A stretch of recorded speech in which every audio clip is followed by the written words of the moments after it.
बंदी छोर सदगुरु श्री कबीर साहब जी, मेरे हृदय मंदिर के आराध्य परम पूज्य सदगुरु श्री महंत साहब जी, पूजा की योग सभी संत समाज, मैं चरण कमलों में से झुका के 3 बार बंदी करता हूँ। बोलिए श्री सदगुरुदेव की जय। सदगुरु श्री कबीर साहब जी बहुत ही सोच समझ करके बात कहते थे। एक एक पैग बहुत सोच समझ के आगे बढ़ाते थे। और जो मनुष्य सोच समझ करके बात कहता है वही मनुष्य कहलाने योग्य है, और जो बिना सोचे समझे कुछ का कुछ अंट संट बोलता रहता है उसका कोई महत्व नहीं। सदगुरु श्री कबीर साहब ने कहा, हे अविनाशी चेतन जीव, तू अपनी ही कल्पना में बधा हुआ है। हे मनुष्य, तू स्वयं रस्सी बढ़ता है, स्वयं बंधता है और दूसरे को बांधता है। तू स्वयं हथियार बनाता है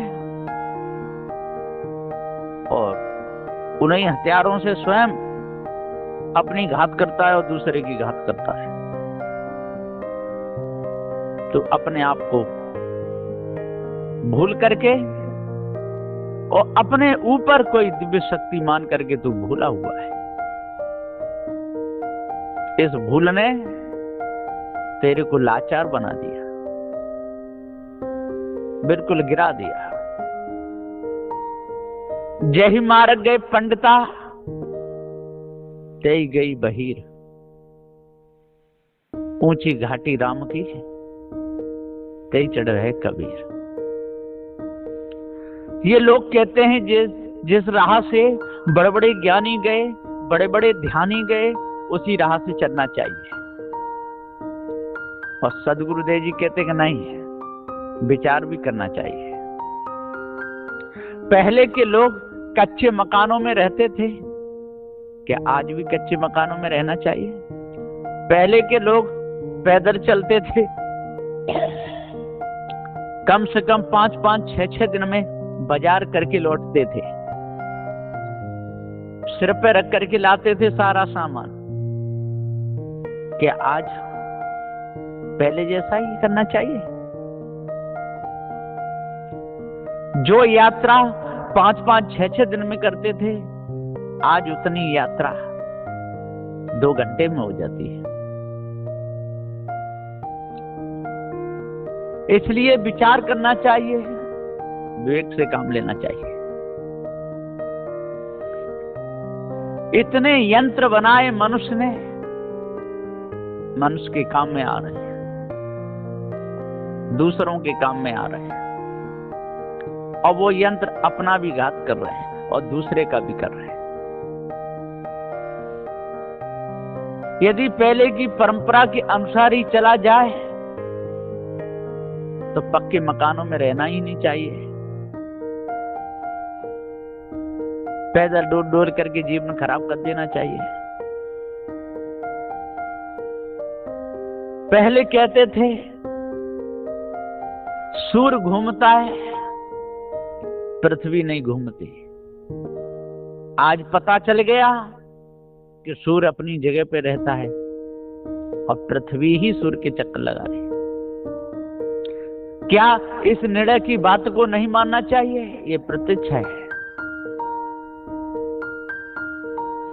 पहले भूलवश किसी ने ईश ब्रह्म आत्म परमात्मा की कल्पना की तो क्या आज नहीं हटानी चाहिए? यदि बात समझ में आ गई, पकड़ में आ गए, इस भ्रम को दूर करना चाहिए। पहले के लोग कहते चले आए गंगा नहाने से पाप कट जाते हैं। आज भी लोग उसी लकीर के फकीर बने हुए हैं। गंगा नहाने जाते हैं, कहते हैं गंगा से पाप कटेंगे। सदगुरुदेव जी कहते हैं भाइयों, गंगा नहाने से पाप नहीं कटेंगे। आप लोगों ने कहा है कि गंगा नहाने से पाप कटेंगे, इसलिए लोग ज्यादा पाप कर रहे हैं। आजकल कोई भी अपने संत गुरुजनों की पूजा करने वाला नहीं है। कोई नहीं बात मानेगा।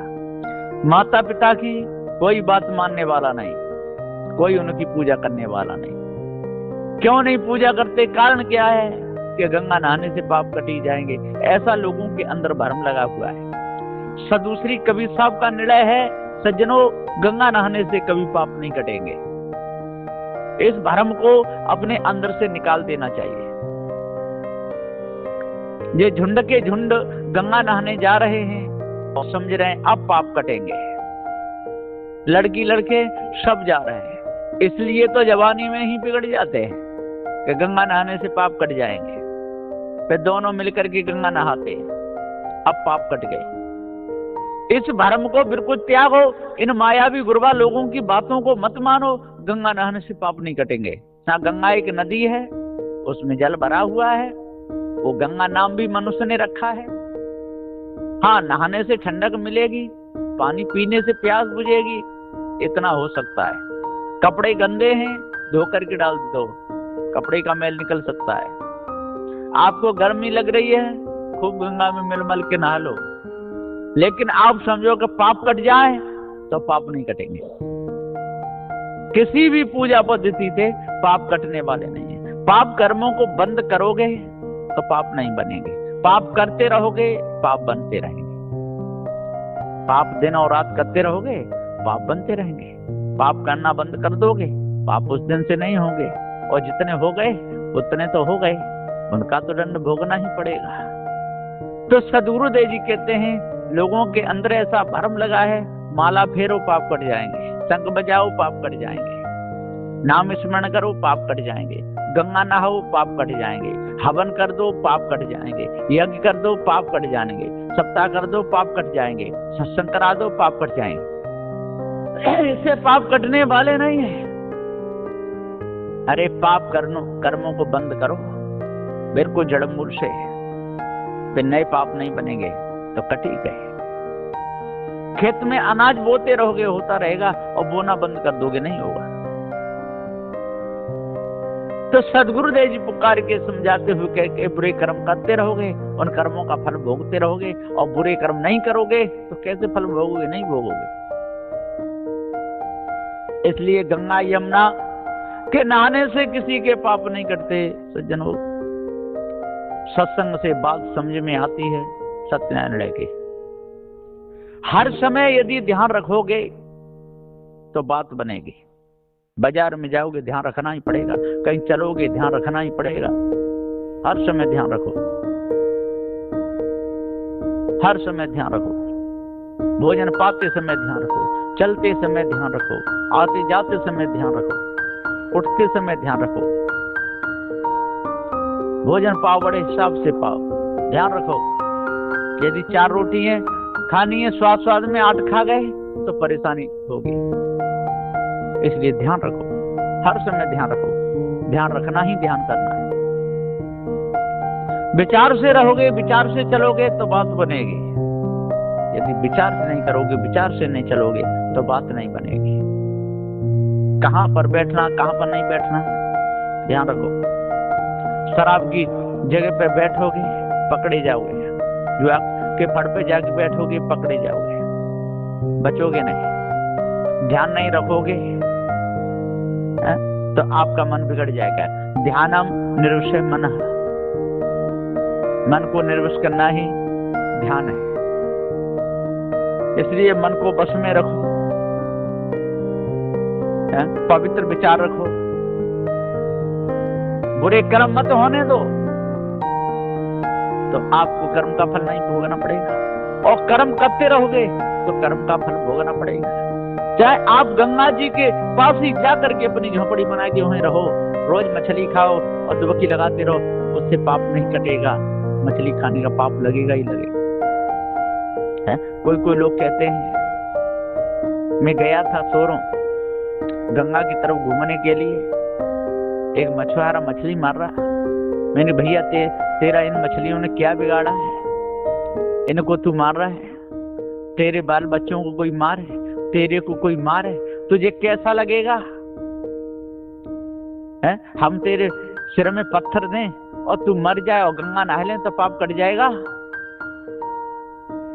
बोला महाराज हमारा खेत भी गंगा जी में, हमारा घर भी गंगा जी में, हमारे बाल बच्चे पैदा हुए गंगा जी में, और हम गंगा जी का खाते हैं, गंगा जी का पीते हैं। कोई बुरे कर्म बनते तो हमारे बनते ही नहीं है। जो अनाज भी गंगा जी का, नहाते हैं गंगा जी में, तो हमको कोई पाप लगने वाला नहीं है।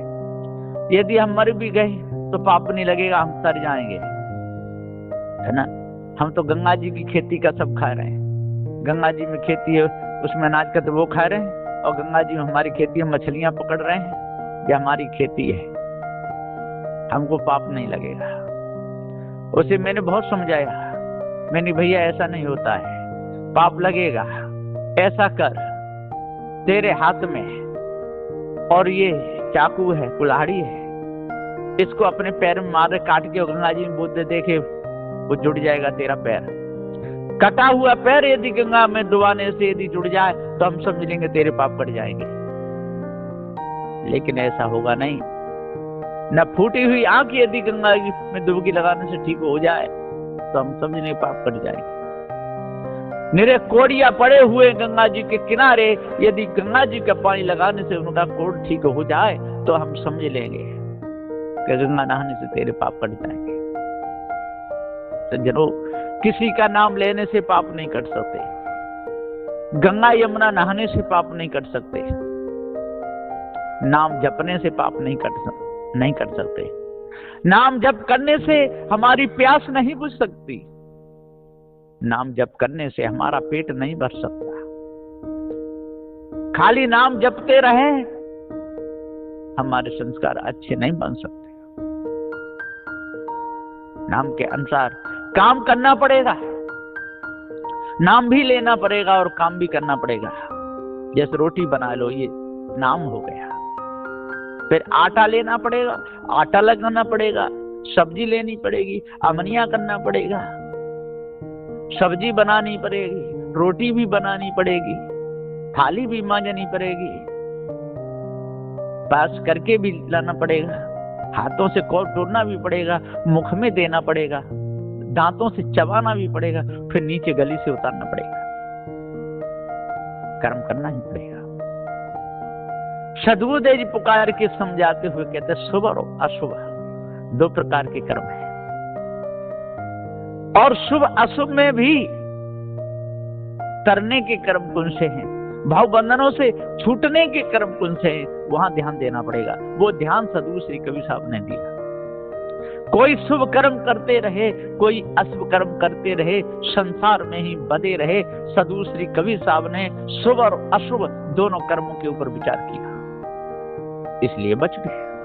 जो संसार के जो कर्म हैं, जो ब्याह शादी करते हैं, बच्चों को पैदा करते हैं, साधु संतों को बुलाते हैं, सत्संग भी करते हैं, खिलाते पिलाते हैं, अपने बच्चों को पैदा करते हैं, पढ़ाते लिखाते हैं, ये सब शुभ कर्म है।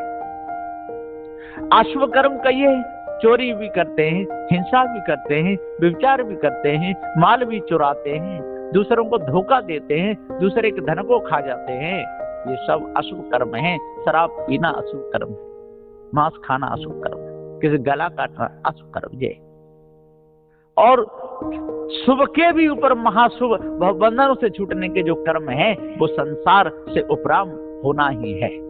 विषय भोगों से पूर्ण रीति से उपराम हो जाना, अलग हो जाना, भ्रम भूल कल्पना से अलग हो जाना, इस ब्रह्म आत्म परमात्मा की कल्पना को छोड़ करके अलग होना, और विषय वासना को छोड़ करके अलग होना, बिल्कुल अलग हो जाना। ये शुभ के ऊपर शुभ कर्म करना है। उसके संस्कार नहीं बनते, वो संस्कार नहीं टिकते, वो मुक्त होने के कर्म है। और शुभ और अशुभ जो संसार के जो कर्म हैं, ये तो बंधन में ही लाने वाले हैं। एक शुभ कर्म से मनुष्य खानी में आ जाता है, अशुभ कर्म करने से मनुष्य पशु पक्षी उस खानी में चला जाता है। सद्गुरुदेव जी पुकार के समझाते हुए कहते हैं, भाइयों पार सिद्धांत को समझो, पार सिद्धांत के निर्णय को समझो, जड़ चेतन के भेद को समझो, पार की संतों से घृणा मत करो, और जो पार का प्रचार कर रहे हैं उनसे भी घृणा मत करो। हो सके तो संयोग दो, पार सिद्धांत को जानो, भ्रम भूल कल्पना को, विषय वासना को जड़ मूल से अपने अंदर से निकाल दो, और जिस समय विषय वासना को, भ्रम भूल कल्पना को जड़ मूल से अपने अंदर से निकाल दोगे, आपके विकार सब निकलते चले जाएंगे। भ्रम आपके अंदर से मिट जाएगा, भूल आपके अंदर से निकल जाएगी। और जिस समय भूल आपके अंदर से निकल जाएगी, आप अपने पद को जान जाओगे, नहीं स्वरूप को जान जाओगे, तो फिर इस ब्रह्मात्म परमात्मा की कल्पना आपके अंदर आएगी ही नहीं, क्योंकि आपको जड़ चेतन का पूरा ज्ञान नहीं। इसलिए आत्म सिद्धांत को, ब्रह्म सिद्धांत को अपने निज सिद्धांत में, जीव सिद्धांत में, पारक सिद्धांत में मिलाते हो। इससे न किसी का भला हुआ है और न होगा। इसलिए है अविनाशी चेतन जीव, तो अपनी ही कल्पना में स्वयं बता हुआ है, अपने ही बनाए हुए हथियारों से स्वयं अपना ही घात कर रहा है, अपने ही बनाई हुई बटी हुई रस्सी से अपने ही गले में फंदा डाल करके तू विनाश कर रहा है। तो अपने को ही दुख दे रहा है, अपने सुजाति भाइयों को तू बहुत दुख दे रहा है, अपने सुजाति भाइयों से जड़ पूजा करवा रहा है, अपने सुजाति भाइयों से अग्नि जला करके हवन करा रहा है, अपने सुजाति भाइयों से और अपने ही सुजाति भाइयों का तू गला कटवा रहा है। जितने भी पशु पक्षी हैं ये अपने सुजाति भाई हैं, सब चेतन जीव अजर अमर अखंड हैं। इनके ऊपर कोई ईश ब्रह्म परमात्मा नहीं है, सारे के सारे अपने कर्मों का फल भोग रहे हैं। इसलिए हो सके तो उनको ऐसी शिक्षा दो कि उनके कर्म ना बने, और यदि ऐसी शिक्षा नहीं दे पाओ तो ऐसी शिक्षा तो दे ही दो कि जो मनुष्य के मनुष्य तो हो ही जाए। भाव बंधनों से छूटने की शिक्षा नहीं दे सकते, इस ब्रह्म आत्म परमात्मा की कल्पना को त्यागने की शिक्षा नहीं दे सकते, तो ऐसी शिक्षा तो दे दो कि वो बेचारे मनुष्य के मनुष्य हो जाए। आप तो मनुष्य के मनुष्य हो जाएं, ऐसी शिक्षा देने में भी आप और जगते हो, स्वयं ही नहीं जानते, स्वयं ही उन्हीं कर्मों में फंसे हो, उन्हीं कर्मों में दूसरे को फांसते रहते। सदगुरु श्री कबीर साहब जी का जो निर्णय है वो पारक सिद्धांत है, और उस निर्णय जो सदगुरु श्री कबीर साहब ने किया वो मूल रूप में है, बीजक है, और उसका टीका सदगुरु श्री पूरन साहब जी ने किया है। जो भी सदग्रंथ त्रिजा को मन लगा के बढ़िया पढ़ेगा, समझेगा, तो उसे पता चल जाएगा कि गंगा नहाने से कभी पाप नहीं कर सकते, माला फेरने से, शंख बजाने से, नाम जपने से न किसी का उद्धार भला हुआ है न होगा। जिन कर्मों के द्वारा अंतःकरण गंदा होता है, इन कर्मों के द्वारा विषय विकार चढ़ जाते हैं, इन कर्मों के द्वारा पूरा जीवन गंदा हो जाता है, उन कर्मों को त्यागना ही सही है। उसी से हमारा मन निर्मल होगा, उन कर्मों को त्यागने से। जिन कर्मों के द्वारा हमारा जीवन बिगड़ता है, मन गंदा होता है, मन में विषय विकार आते हैं, उन कर्मों को त्यागने से ही मन निर्मल होगा।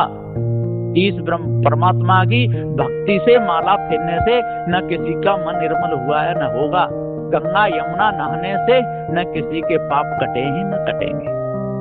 इसलिए अपने आप को जानो, कर्म को त्यागो, और इस ब्रह्म आत्म परमात्मा की कल्पना दूर करो, तब पूर्ण शांति मिलेगी। नहीं तो मिथ्या धोखे में पूरा जीवन चला जाएगा। न आपको अष्ट सिद्धि मिलेगी, न नौ निधि मिलेगी, न 4 फल मिलेंगे, न 4 मुक्ति मिलेगी, न भगवान के दर्शन होंगे, मिलेगा ही नहीं। क्यों? कि उसका रंग रूप कुछ है ही नहीं, बस नहीं।